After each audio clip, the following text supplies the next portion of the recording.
All right, guys, hope you enjoyed that little sample of the eSports Report. That is a show I am now doing daily from 4 to 6, Monday through Thursday. But today, it's Sunday, and First Home Mortgage has put some serious money on the line for this Sunday 2K series. Curry, we're finally into a game, and we're in the top half of the bracket where complexity could have been, but instead, it's Fuse going up against Curse Orange. You know what? Something interesting about this Curse Orange team, one of their players, Miyagi.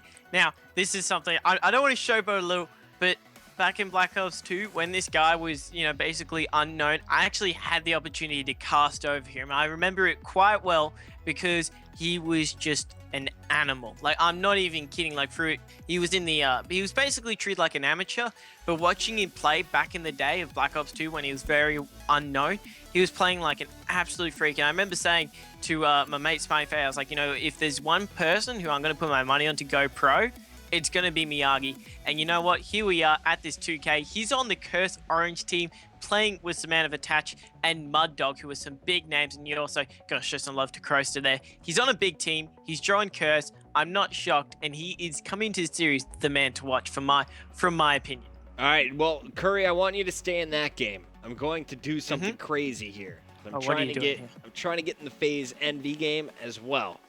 Because we could be jumping around between these two series, but I saw a whole lot of tweets for FaZe Envy. Let's see if it'll go through. If not, I'm going to need you to send me another invite. But, man, Kelevra Fuse versus Curse Orange. In fact, let's go to the bracket here and just show you what's going down here in our top 8, guys. Kelevra Fuse, Curse Orange at the top half of the bracket. The winner will play Envy or FaZe Red. So those teams fighting for a spot in the top 4. Then on the bottom half of the bracket, Team Caliber currently playing against Optic, and FaZe Black is now going up against Optic Nation after a 2-1 win over Strictly Business. Was not able to join that FaZe matchup, so let's go into your game one more time. Send me that invite if you can. I got you. And it looks like it's game time. Thing 2. It's game time. Playing with this Fuse squad. He was a highly sought-after player in that draft. We'll see how does he feel in playing with Historify. We got Modi and Trojan on this Fuse squad. In your opinion, Curry, who takes this? Any idea? Curse. Bang. I'm Curse, sorry. I bang. gotta show love to them. I'm just Calling like it. that. The Curse. I'm calling it. This Curse Curse Orange. team, they give me chills. I'm like, you just say their lineup, I got chills. Like, it's so dynamic, and the man Miyagi there, who is just so underrated. I just cannot see them losing, and I'm scared if they do lose, I'm gonna have to eat my words. But I would put my money where my mouth is and say I would put my money on Curse right now. I like this Curse squad as well. Croaster was a phenomenal objective player back on Xfinity. Mud Dog, he knows this game in and out, always trying to find new spots, new grenade tricks. Basically just practices his ass off. He's good because of the effort he puts into it, but he's surrounded himself with some really young guns that I really like. Attach and Miyagi, two very strong young players. Attach, when he's on host on the West Coast, cannot be beaten. I saw him drop 40 bombs in domination. We'll see what he can do off the break. It looks like our first map is going to be Sovereign Domination. And what's the key to Sovereign Dom? Because it's definitely a little bit more of a narrow map that is extremely long. It's constant movement. That's all it is, Pucky. You just got to constantly be moving. That's the one thing I've noticed that separates these teams. The ones that win and the ones that lose. Is the guys that are winning, they're just moving. They're always finding new spots in the map. They lock down that B domination. They're already rotating towards the A flag or the C flag, to say so. It's just constant moving around the map, keeping the opposition team off guard and, kind of a bit cautious as to where they're going to come from next. That's, in my opinion, the way to play Sovereign. For all I know, I could be talking complete gibberish, and these guys know what they're doing. But from what I've, viewed as a caster, it's just the guys that are constantly moving, putting on that pressure, and just mixing it up. They just walk away. They just get so many points. And Sovereign's one of those maps where if you just blink for a second, you're already down by 30 points in a heartbeat. Like, that's just how quick it can go down. Triple caps is probably one of the easiest maps to do that besides Strike Zone. So we could see anything. I'm just hoping that they're going to be constantly moving. Well, Miyagi just asked me on Twitter if they could start it up. I said definitely. Also, we asked you to send us your best pictures from the day. And this one is from Blackpool Gamer. He said he found this online a little bit earlier. a nice Call of Duty Ghost Easter egg. Isn't that cute? Oh, That's so actually cute. That's actually pretty darn talented. Nice work. If you put your head Someone put a lot upside of down, detail into it looks a little bit better. But yeah. Just try like look upside down. Ow, my neck. Right. Go ahead. Nah, I just give it a try, Will. I don't. I tried it. Now my neck hurts. Yeah. What have you done? All right. Well, the game is starting. Let's get into the map as we go straight into the action. Gotta love our broadcaster mode. All right. So beautiful. here we're looking at the control tower off the break, but in domination, where do you think is the key location to lock down? Top operations. You know, we saw it in the first series, which we actually casted over. It was the Optic Nation versus Justice. That's right. And we jumped in on the second half, and top operations was always a hot point. It was always highly contested. It was congested too. And that's where I'm going to, expect to see a lot of these players just head towards, because it gives you so much coverage. Of course, you can just drop down onto that B flag, catch the players off by surprise, and also look around the balcony and the bottom section, including cautions on both sides. So it's a great place for an advantage for each team. Wouldn't be surprised if we see some really big gun battles up there as teams fight over that B domination control. It's all about that B flag. We're going on board with Miyagi. You've been hyping this man up. Let's see what he's all about. He is hosting this game, so that always going to give him a little bit of a gun skill advantage. Let's see him start things off with this MTAR off the break. He's going to go straight for the C flag. In fact, he is going to push past that over to green.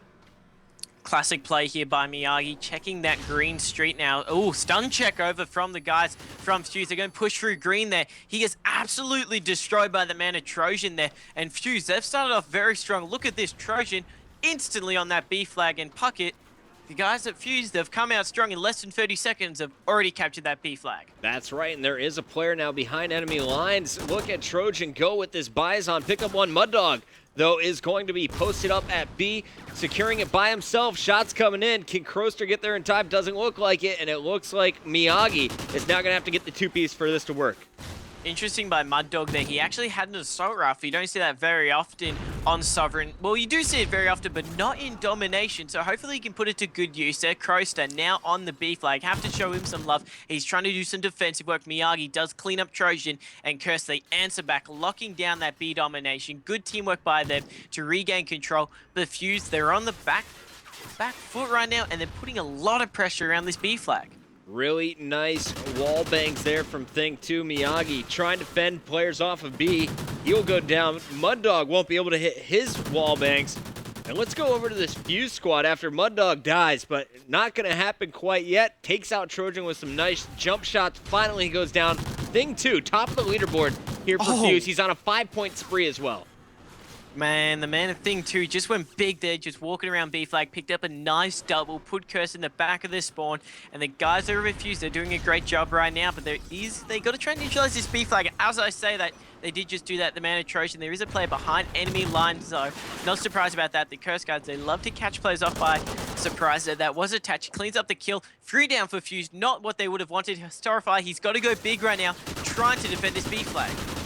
Going for the wall bang, not going to work. Attached was on a 4-point streak. He finally goes down. Kroster going down. Everyone I switched to is dying. All kinds of kills being scored here. And Thing 2 is currently on top of the leaderboard at 7 and 5, but he is going to be countered on the other end by Miyagi's 7 kills. Good job by Miyagi there. He was in top operations, picked up a kill to survive that B flag and keep it in control of the Curse team. Look at the scoreboard there, Puckett. Look how close it is, and we're halfway into this first half of domination. 39 to 38. 1 point is separating these two teams. You can see Miyagi just patiently locking down this left side. I had Attach lit up on your mini-map as well. He had a nice 2-piece locking down green. But Miyagi has just been baiting for this moment. Attach going to be doing the cleaning over by the spawn. Nice teamwork here from Curse. They have the map locked down, and even if they get by these first 2 players, Mud Dog and Kroster are still in position to help out.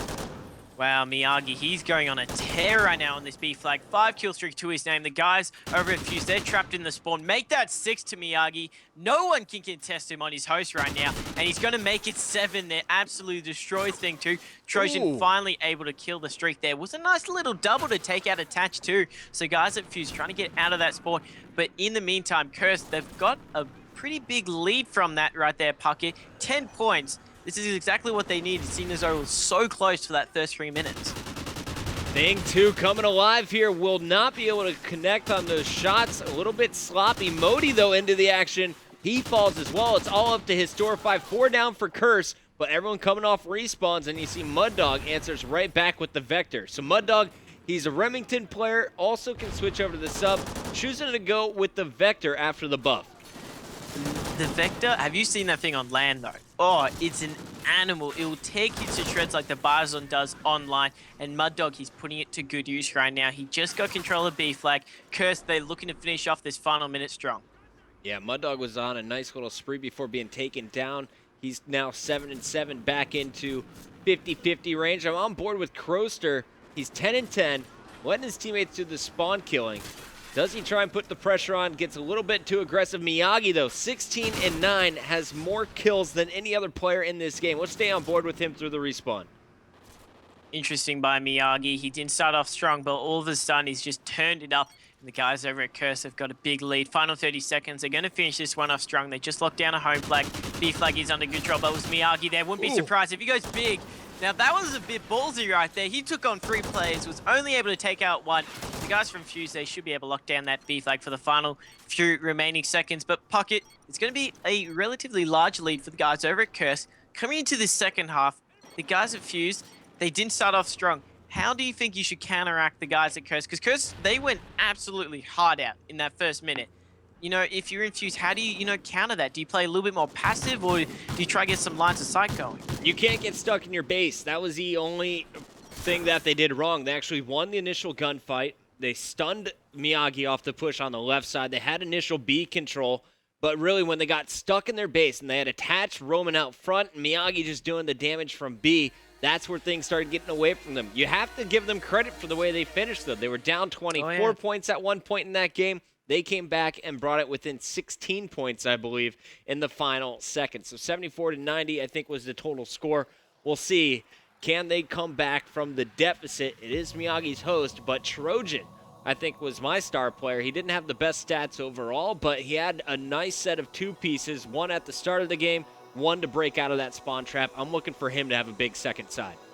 He may not drop the big numbers, as you said, but he performs when it's needed. You know, the 2-piece king, where he got that one, was attached to Miyagi to get his team control of the middle of the map, really went big for them there. He's going to be the man to watch in the second half for Fuse, because if he can light up and actually start absolutely melting kids, I wouldn't be surprised if the whole of Fuse start to get their heads up high and get control of that B flag. But I got to note, we said it at the start, operations, that top section will be a hot point, and the guys from both teams, they made sure of that, constantly moving around the map, try and get that air advantage. And Miyagi, I saw him in the early game in the first 2 minutes. He was up there. No one could get him out of there. Yeah, and there you see the map as we are loading up for side number 2. The one thing I wanted to point out there on the leaderboard, only Trojan went positive. Everyone else went even for this Fuse squad. So Trojan did have a big game, and on top of the kills, he also had 5 captures. So let's see what this man is going to be running. He's going MTAR Super Soldier. No, looks like no lethals. Nothing here for the Fuse lineup. Everyone is going straight guns except for Trojan. Now he's going to switch over to the double concussion. Double concussion on this map. We saw it at the start where he just long hauled it across green and caught off Miyagi. It can be very lethal. And what I love about Ghost is, so back in Black Ops 2, the EMP was used to check corners in that, especially in hardpoint to check if players were around.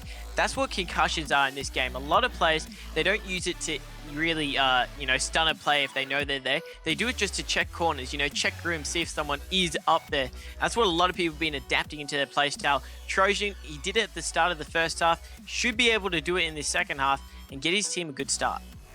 All right, well, here we go. Kicking things off with Trojan here in 10 seconds. Here is a look at your Fuse lineup. Looks like Trojan all by himself in this room. Everyone else over there, I have never seen this spawn. All right, let's go, Trojan. Off the break, he is going to have a hot start off to this right side. Will he go up top, or will he battle at B like last time? Looks like he's going straight for B control. Gutsy move there. Did spot the play. Callouts would have been given. Got to try and back off a little because the guys from Curse, they're pushing up. He ended up dropping down. Now, I like this sneaky play, and there is a player on top. That was Miyagi. Good prediction by him. But in the meantime, thing two, that's going to be a 4 down for him. He just picked up a quad there, Puckett. Ace for him there. Well, it's not search and destroy, but he just got his team solo B control of that flag. Yeah, you might as well call that an ace for the opening move, getting all 4 kills.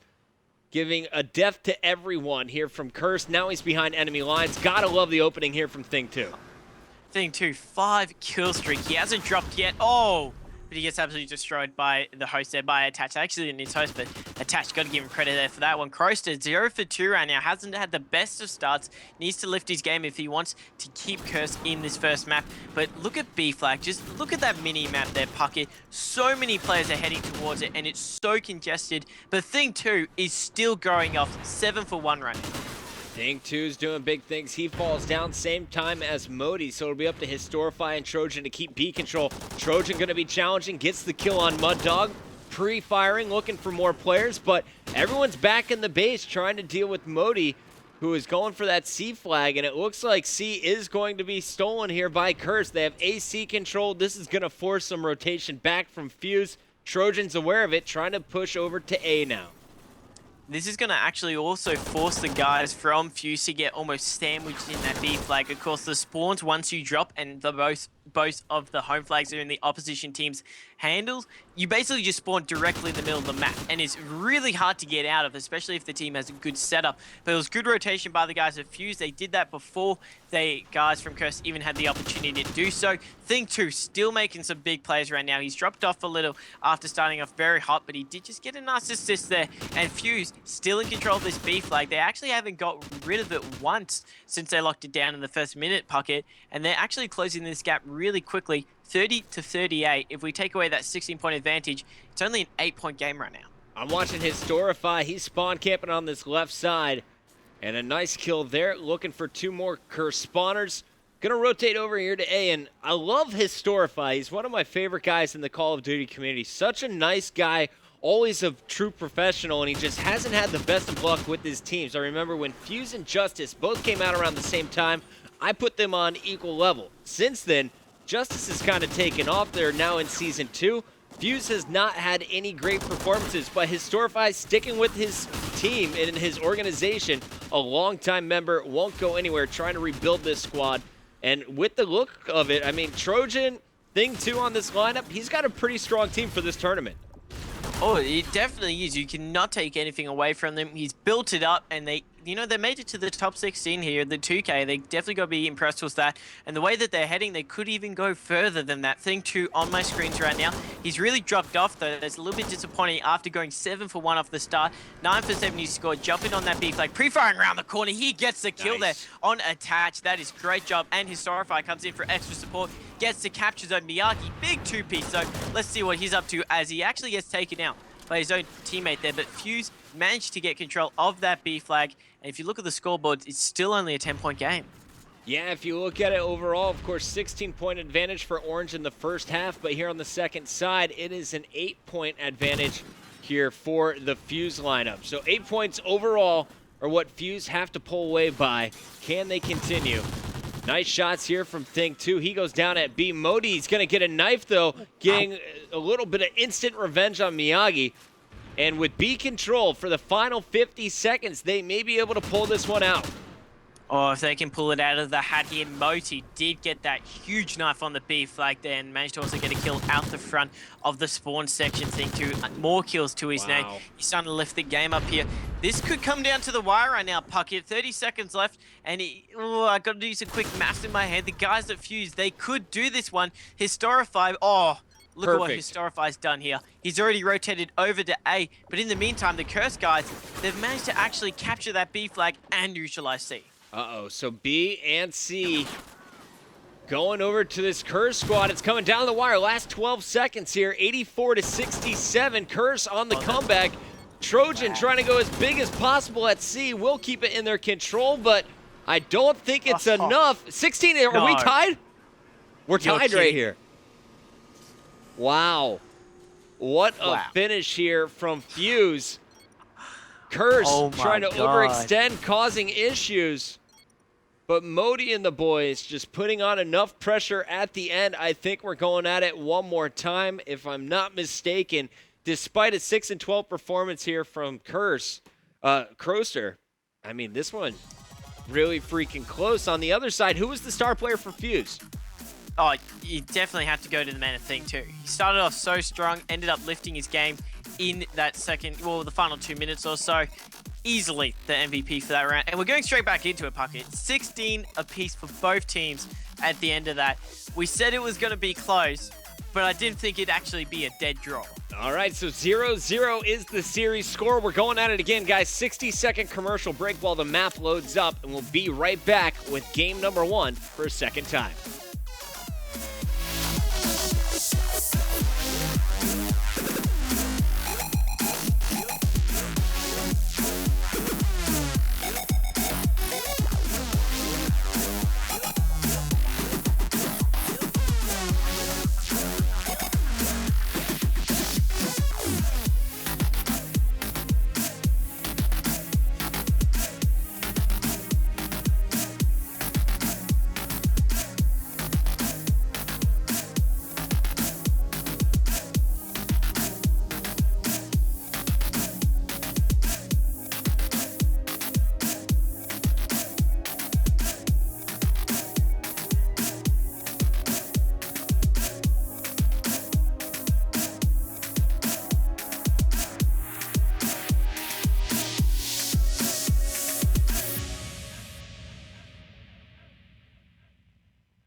All right, guys, we are back into the action. This is game number 1, the round of 8. Fuse going up against Curse Orange. Off the break, we have Kroster. And Kroster, really rough second side to domination. Went 6-12, finished at the bottom of the leaderboard despite his capturing. I'm looking for him to step it up in the slaying department here if Curse wants to win, because Trojan and Thing 2 just started getting heated up in the last 5 minutes. And Thing 2 is not the player that you want to get heated up. He will just perform so well. And Miyagi, he's getting shut down really early. 0 for 1, wasn't able to get any kills. Did get the capture, and the guys from over at Fuse, all of a sudden, they managed to get B back in their favor after Curse captured it early on. And now I am on board as Amanda Kroster. He's in that top control power position, jumps down to B, and they answer back with a cap of their own. Oh, just missing the shots there. Gets the assist. Grenades flying on in. Curse answering back with that B control. Nice shots here from Crow as he's running out of ammo. Has to find an MTAR. 3-1. What a start here in Mud Dog. Also 5-1. I'll keep him lit up as that yellow arrow. He is the reason Kroster is able to stay alive on B for so long. Let's go over to Mud Dog now. He's on a nice little spree. How long can he stay alive with this Bison? He's doing quite well. He's already got 3 captures to his name, Puckett, and we're still in early days of the first half. So he's doing massive OBJ work for his team and also slaying for 5 for 1. I'm looking at the mini-map, though. The guys are at Fuse. They're all bunched up out the front of this B flag. It looks like they want to make a push into it, and they do manage to get a 2, trading both for both right there on both of the teams. Now attached on your screens. He's over at A. Big 2-piece there. 3. And make it a triple. Attach goes absolutely huge. He's going to capture that A flag, and he went just huge for Curse Orange. And he's not done yet. Attach picks up a 4th, going to get A single-handedly, cleans up 4 players and gets the cap. That's going to give a lot of momentum to this Curse squad. Already up 20 seconds in their first 2 minutes, and they're continuing to pull away now. Look at the long shot from Mud Dog. Oh my god, the guys at Curse Orange, they've just lifted their game all of a sudden. Look at this huge lead, and we're still in the early part of the first round. Attached, he got a triple on the A flag. Kroster is mapping kids with that Vector, and Miyagi, once again, just going big right now. Nothing going wrong or in the favor of the Fuse team as they're trying desperately to get out of the spawn and make something happen. I'm looking at the mini-map there, and Moti did just get a big kill on Kroster. This could be the change around they needed. Man, game number 2. I guess it's technically game 1. Overtime here. Impressive showing here from the Curse lineup. Muddog 10-3, I think, is the most impressive stat. He just killed someone with a grenade to the face, and now he's pushing into B. I'm having Will, our technician, write down some of these highlights here, because definitely some top 5 worthy plays. Kroster now trying to get in on the action. Won't be able to pick up the 2-piece, but Attach 14-7 is dominating this leaderboard. And really, once he got that 4-piece and locked down A, I knew this side was all over for Fuse. 90 seconds left. Can they close this deficit, Curry? You really hope they can, but that is a huge deficit, actually. Look at that. Nearly 41 for the team of Fuse and 67 for Curse. That's a lot of points going in favor of Curse, but they actually are starting to slow the gap down. So a minute left. If Fuse can hold onto that B flag pocket, they may be able to close it out. But also 3 down and Curse pushing as aggressively as they are, you gotta wonder, can they control that B flag? Nice job by Historify, keeping the pressure on. Meanwhile, Thing 2 set up for the spawn kill. Gets one, gets the assist, looking for another at B. Won't be able to finish it. And I'm seeing Attach and Miyagi going big. Attach, last man standing, secures B on his own. Now Miyagi in the mix to help him out. And I think Curse going to pull away at the end. Once again, we're down to the last 45 seconds. The question is, how big of a lead can they give themselves here in the first half? What can't Attach do? He's running objective and slaying. Like, this man is just playing out of his skin right now. He's got that Bison. It's not even his host, and he's still doing well. Just took out Thing 2, pushing up B. Wants to finish on a good note there. Oh, nearly took out Trojan out the front of that server room there, but Kroster managed to get a nice little cheeky grenade, and Muddog finish him off. So Curse, they're going to finish on a big front foot. More than 30 points in their favor, Puckett. That's a big turnaround from what we saw in the first game one, if we could say so, of this domination on Sovereign, where it was only a 16-point differential. Now we're looking at a big difference. Curse Orange, they've come out strong. 92-54 will be your final score of the first half. 34-point lead here for Curse. What a start. 18-11 from Attach, 17-8 from Muddog. Solid stuff here in our first opening side of overtime. 5 more minutes, though. We still got 5 more minutes, but I think we could get a top 5 plays just from that first half from the Curse players. Right. Like, that they were playing so well. Especially, like, we cannot emphasize it enough. Attach, he won his team that half. Man, I'm going to throw it to a quick break. We'll show you the scoreboard before we do. We'll be back with side number 2. 34 points is the deficit Fuse needs to come back on.